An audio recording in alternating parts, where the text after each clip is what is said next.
and, you know, he couldn't come up with an example. I can come up with an example. Okay. The very rich who tend to own businesses and have gotten very rich, very interested in keeping wages low for their workers. And I think that over time has driven the separation of the classes. Well, then don't work for them. If you don't like the way your employer treats you, or you think your employment's unfair, don't work for these people.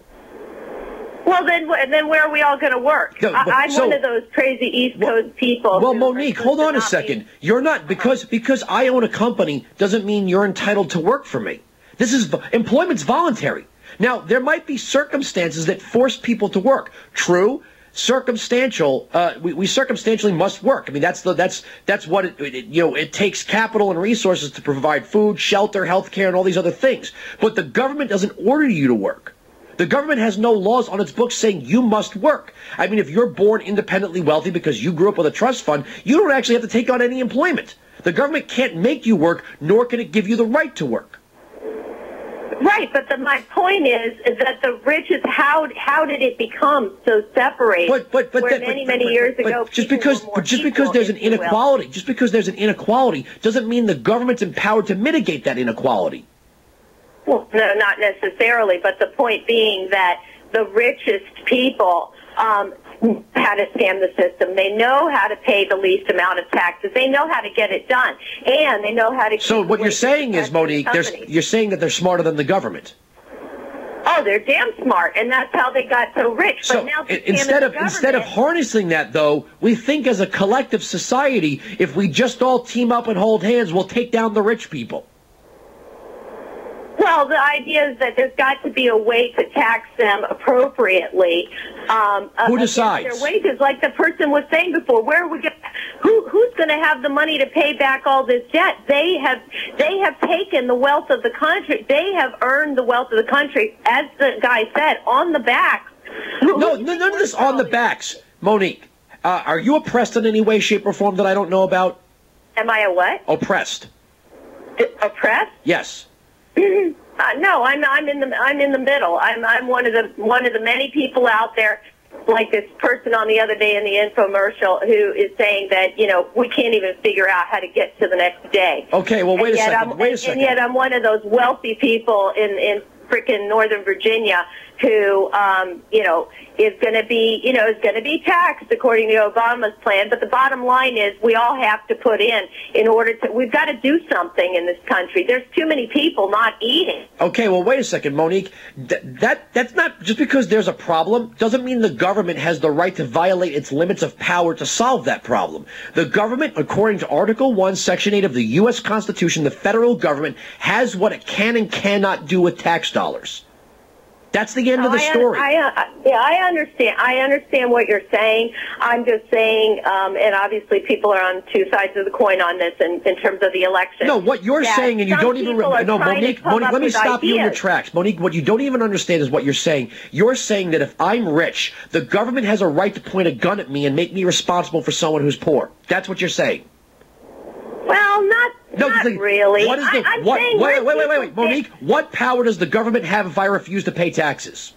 I'm saying what's the power? What power?